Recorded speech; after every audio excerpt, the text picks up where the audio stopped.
ओम शांति। आज के बाबा के साकार महावाक्य हैं 28/1/2020। बाबा ने कहा, मीठे बच्चे, तुम अपने को संगम युगी ब्राह्मण समझो तो संगम युगी झाड़ देखने में आएगा और आप खुशी में रहेंगे। आज बाबा ने मुरली में प्रश्न पूछा है, जो ज्ञान के शौकीन बच्चे हैं उनकी निशानी क्या होगी? बाबा ने उत्तर दिया, वे आपस में ज्ञान की ही बातें करेंगे, कभी परचिंतन नहीं करेंगे, एकांत में जाकर विचार सागर मंथन करेंगे। आज की मुरली का दूसरा प्रश्न बाबा ने पूछा, इस सृष्टि ड्रामा का कौन सा राज तुम बच्चे ही समझते हो? बाबा ने उत्तर दिया, इस सृष्टि में कोई भी चीज सदा कायम नहीं है सिवाय एक शिव बाबा के। पुरानी दुनिया की आत्माओं को नई दुनिया में ले जाने के लिए कोई तो चाहिए ना। यह भी ड्रामा का राज तुम बच्चे ही समझते हो। ओम शांति। रूहानी बच्चों प्रति पुरुषोत्तम संगम युग पर आने वाले बाप समझा रहे हैं, यह तो बच्चे समझते हैं हम ब्राह्मण हैं, अपने को ब्राह्मण समझते हो व यह भी भूल जाते हो। ब्राह्मणों को अपना कुल नहीं भूलता है। तुमको भी यह जरूर याद रहना चाहिए कि हम ब्राह्मण हैं। एक बात याद रहे तो भी बेड़ा पार है।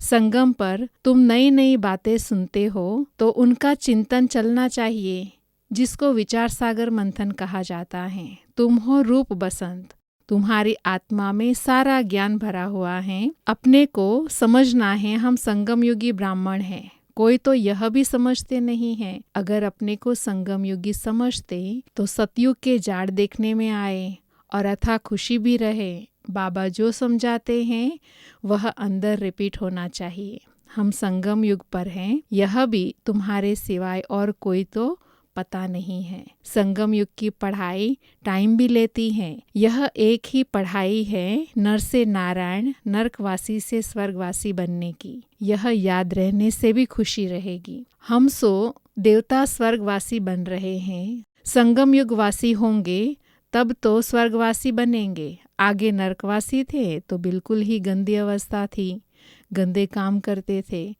अब वह मिटाना है, मनुष्य से देवता स्वर्गवासी बनना है। कोई की स्त्री मर जाती है, तुम पूछो तुम्हारी युगल कहाँ गई तो कहेंगे स्वर्गवासी हो गई। स्वर्ग क्या चीज़ है यह नहीं जानते हैं। अगर स्वर्गवासी हुई तो फिर खुशी होना चाहिए। अभी तुम बच्चे इन बातों को जानते हो, अंदर विचार चलना चाहिए। हम अभी संगम पर हैं, पावन बन रहे हैं, स्वर्ग का वर्षा बाप से ले रहे हैं। यह घड़ी घड़ी सिमरन करना है, भूलना नहीं चाहिए। परंतु माया एकदम कलयुगी बना देती है। एक्टिविटी ऐसी चलती है जैसे एकदम कलयुगी। वह खुशी का पारा नहीं रहता है, शक्ल जैसे मुर्दे मिसल। बाबा भी कहते हैं, सब काम चिता पर बैठ जलकर मुर्दे हो पड़े हैं। तुम जानते हो हम मनुष्य से देवता बनते हैं तो वह खुशी होनी चाहिए ना। इसीलिए गायन भी है, अतीन्द्रिय सुख की भासना गोप गोपियों से पूछो। तुम अपनी दिल से पूछो, हम उस भासना में रहते हैं। तुम ईश्वरीय मिशन पर हो। ईश्वरीय मिशन क्या काम करती है? पहले तो शूद्र से ब्राह्मण, फिर ब्राह्मण से देवता बनती हैं। हम ब्राह्मण हैं, यह भूलना नहीं चाहिए। आज बाबा ने फिर से बताया, रिपीट किया, तुम ब्राह्मण हो यह भूलना नहीं है। यह ब्राह्मण तो जट कह देते हैं हम ब्राह्मण कुल के हैं, वह तो है कुख की संतान। तुम हो मुख वंशावली। तुम ब्राह्मण को बहुत नशा होना चाहिए। गाया हुआ भी है ब्रह्मा भोजन। तुम किसी को ब्रह्मा भोजन खिलाते हो तो कितना खुश होते हैं। हम पवित्र ब्राह्मणों के हाथ का खाते हैं। मनसा वाचा कर्मणा पवित्र होना चाहिए। कोई अपवित्र कार्य नहीं करना है। टाइम तो लगता है ना, जन्मते ही तो कोई नहीं बनता है। भल गायन है, सेकंड में जीवन मुक्ति। बाप का बच्चा बना तो वर्षा मिला। एक बार पहचान कर कहा यह प्रजापिता ब्रह्मा है। ब्रह्मा वल्द शिव। निश्चय करने से ही वारिस हो जाते हैं। फिर अगर कोई अकर्तव्य करेंगे तो सजाएं बहुत खानी पड़ेगी। जैसे काशी कलवट का समझाते हैं, सजा खाने से हिसाब किताब चुकतू हो जाते हैं। मुक्ति के लिए ही कुएं में कूदते हैं। यहाँ तो वह बात ही नहीं है। शिव बाबा बच्चों को कहते हैं माम एकम याद करो। कितना सहज है, फिर भी माया का चक्र आ जाता है। यह तुम्हारी युद्ध सबसे जास्ती टाइम चलती है।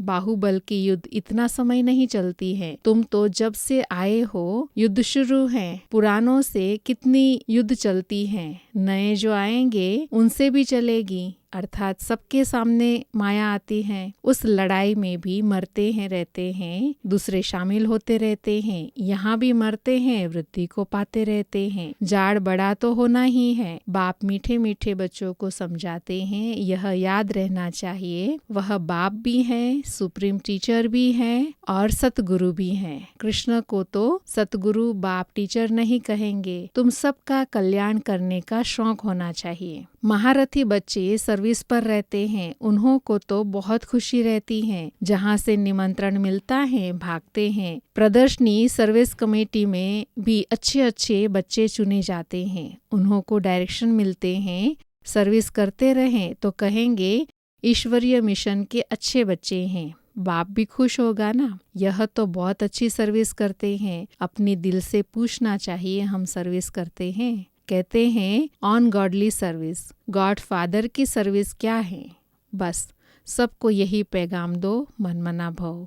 आदि मध्य अंत की नॉलेज तो बुद्धि में है। तुम्हारा नाम ही है स्वदर्शन चक्रधारी, तो उसका चिंतन चलना चाहिए। स्वदर्शन चक्र रुकता थोड़ी ही है। तुम चैतन्य लाइट हाउस हो। तुम्हारी महिमा बहुत गाई जाती है। बेहद के बाप का गायन भी तुम समझते हो। वह ज्ञान का सागर, पतित पावन, गीता का भगवान है। वही ज्ञान और योग बल से यह कार्य कराते हैं। इसमें योग बल का बहुत प्रभाव है। भारत का प्राचीन योग मशहूर है, वह बहुत अभी सीखते हैं। सन्यासी तो हठयोगी हैं, वह पतितों को पावन बना न सके। ज्ञान है ही एक बाप के पास, ज्ञान से तुम जन्म लेते हो। गीता को माई बाप कहा जाता है, मात पिता है ना। तुम शिव बाबा के बच्चे हो, फिर मात पिता चाहिए ना। मनुष्य तो भल गाते हैं परंतु समझते थोड़े ही हैं। बाप समझाते हैं इसका अर्थ कितना गुह्य है। गॉड फादर कहा जाता है, फिर मात पिता क्यों कहा जाता है? बाबा ने समझाया है, भल सरस्वती है परंतु वास्तव में सच्ची सच्ची मदर ब्रह्मपुत्रा हैं। सागर और ब्रह्मपुत्रा हैं। पहले पहले संगम इनका होता है। बाबा इनमें प्रवेश करते हैं। यह कितनी महीन बातें हैं। बहुतों की बुद्धि में यह बातें रहती ही नहीं है। जो चिंतन करें, बिल्कुल कम बुद्धि है, कम दर्जा पाने वाले, उनके लिए बाप फिर भी कहते हैं अपने को आत्मा समझो। यह तो सहज है ना। हम आत्माओं का बाप है परमात्मा। वह तुम आत्माओं को कहते हैं माम एकम याद करो तो विक्रम विनाश हो। यह मुख्य बात है। डल बुद्धि वाले बड़ी बात समझ न सके, इसीलिए गीता में भी है मनमना भव। सभी लिखते हैं बाबा याद की यात्रा बहुत डिफिकल्ट है, घड़ी घड़ी भूल जाते हैं, कोई न कोई पॉइंट पर हारते हैं। यह बॉक्सिंग है माया और ईश्वर के बच्चों की। इसका किसी को भी पता नहीं है। बाबा ने समझाया है माया पर जीत पाकर कर्मातीत अवस्था में जाना है। पहले पहले तुम आए हो कर्म संबंध में, उसमें आते आते फिर आधा कल्प बाद तुम कर्म बंधन में आ गए। पहले तुम पवित्र आत्मा थी। कर्म बंधन न सुख का न दुख का था, फिर सुख के संबंध में आए। यह भी अभी तुम समझते हो। हम संबंध में थे, अभी दुख में हैं, फिर जरूर सुख में होंगे। नई दुनिया जब थी तो मालिक थे, पवित्र थे। अभी पुरानी दुनिया है तो पुरानी दुनिया में पतित हो पड़े हैं। फिर हम सो देवता बनते हैं, तो यह याद करना पड़े ना।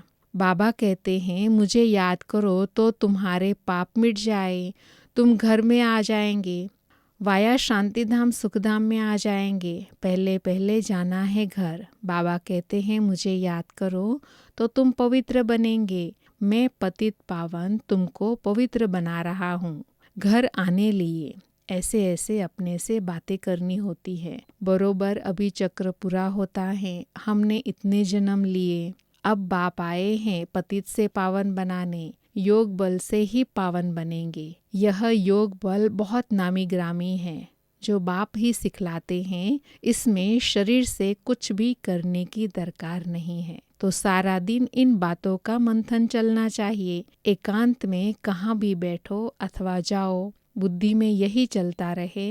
एकांत तो बहुत है, ऊपर छत पर तो डरने की बात नहीं। आगे तुम सवेरे में मुरली सुनने के बाद चलते थे पहाड़ों पर, जो सुना उसका चिंतन करने के लिए पहाड़ों पर जाकर बैठते थे। जो ज्ञान के शौकीन होंगे वह तो आपस में ज्ञान की बातें ही करेंगे। ज्ञान नहीं है तो फिर पर चिंतन करते रहेंगे। प्रदर्शनी में तुम कितनों को यह रास्ता बताते हो, समझते हो हमारा धर्म बहुत सुख देने वाला है। दूसरे धर्म वालों को सिर्फ इतना समझाते हो कि बाप को याद करो। यह नहीं समझते हैं कि यह मुसलमान है, मैं फलाना हूँ। नहीं, आत्मा को देखना है, आत्मा को समझाना है। प्रदर्शनी में समझते हो तो यह प्रैक्टिस रहे। हम आत्मा भाई को समझाते हैं। अब हमको बाप से वर्षा मिल रहा है, अपने को आत्मा समझ भाइयों को ज्ञान देते हैं। अभी चलो बाप के पास, बहुत समय बिछड़े हो,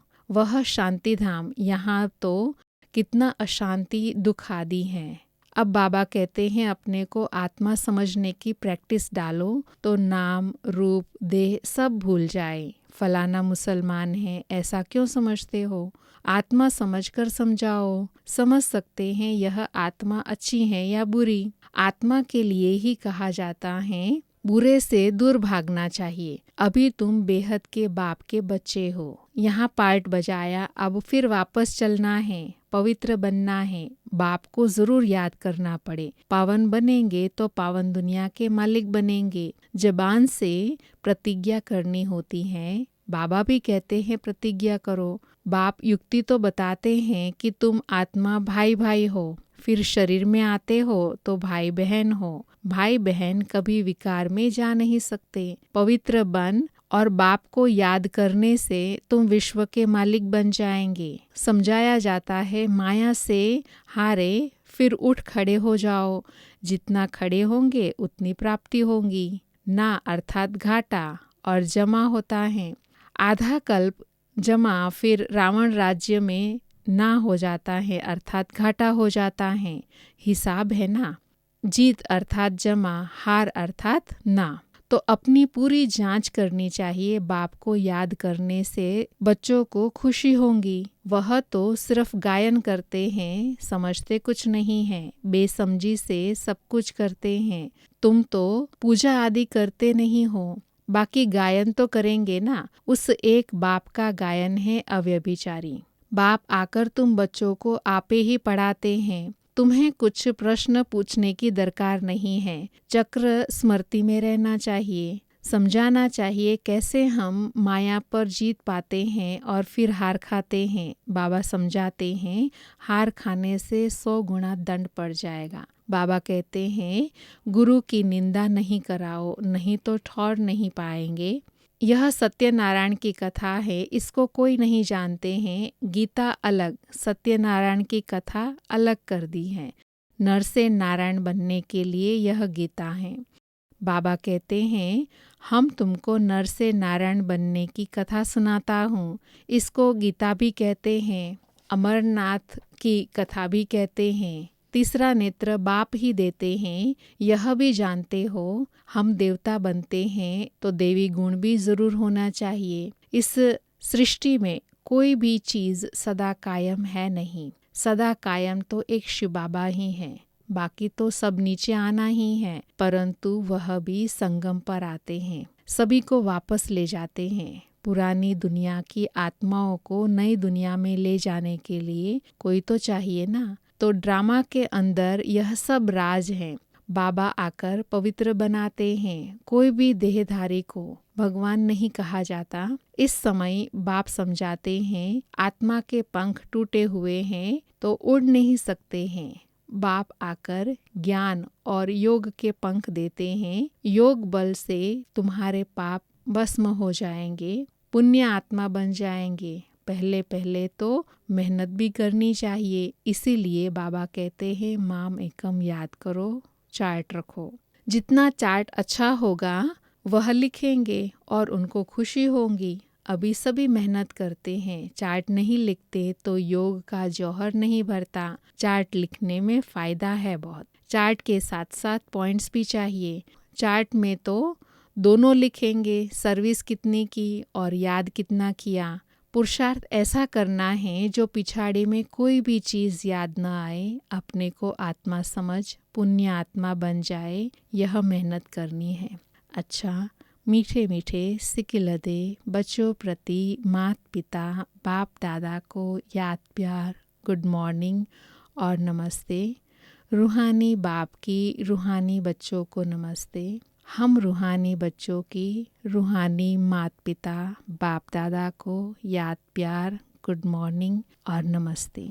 आज का मुरली का धारणा के लिए सार है। पहला है, एकांत में ज्ञान का मनन चिंतन करना है, याद की यात्रा में रहे, माया पर जीत पाकर कर्मातीत अवस्था को पाना है। दूसरा, किसी को भी ज्ञान सुनाते समय बुद्धि में रहे कि हम आत्मा भाई को ज्ञान देते हैं, नाम रूप देह सब भूल जाए, पावन बनने की प्रतिज्ञा कर पावन बन पावन दुनिया का मालिक बनना है। आज की मुरली का वरदान दिया बाबा ने, अखंड योग की विधि द्वारा अखंड पूज्य बनने वाले श्रेष्ठ महान आत्मा भव। आजकल जो महान आत्मा कहलाती हैं, उन्हों के नाम अखंड आनंद आदि रखते हैं, लेकिन सब में अखंड स्वरूप तो आप हो। आनंद में भी अखंड, सुख में भी अखंड। सिर्फ संग दोष में न आओ, दूसरों के अवगुणों को देखते सुनते डोंट केयर करो, तो इस विशेषता से अखंड योगी बन जाएंगे। जो अखंड योगी है वही अखंड पूज्य बनते हैं। तो आप ऐसे महान आत्माएं हो जो आधा कल्प स्वयं पूज्य स्वरूप में रहती हो और आधा कल्प आपके जड़ चित्रों का पूजन होता है। आज की मुरली का स्लोगन है, दिव्य बुद्धि ही साइलेंस की शक्ति का आधार है। और आज का होमवर्क है बाबा ने दिया हुआ, अव्यक्त स्थिति का अनुभव करने के लिए सदा याद रहे, समस्याओं को दूर भगाना है, संपूर्णता को समीप लाना है। इसके लिए किसी भी ईश्वरीय मर्यादा में बेपरवाह नहीं बनना, आसुरी मर्यादा व माया से बेपरवाह बनना है। समस्या का सामना करना तो समस्या समाप्त हो जाएगी। ओम शांति।